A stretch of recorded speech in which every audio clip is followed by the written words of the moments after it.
И мы передаем слово представительнице Народного посольства в Чили Татьяне. Татьяна, мы рады вас услышать. Вітання, шановне господарство, шановні сябри, дякую, Белла, дякую, Михаил.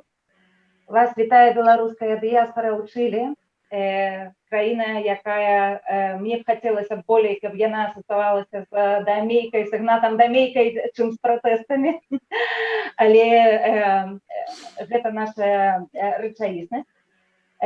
Мы вырашылі далучыцца да ініцыятывы па стварэнню інфармацыйнага цэнтра ў нашай краіне, каб згуртаваць беларусаў і дапамагчы справе незалежнай, свободной y democráticas Беларуси.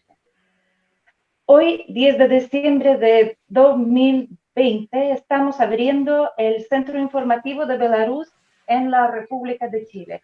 ¡Viva Belarus! ¡Viva eternamente!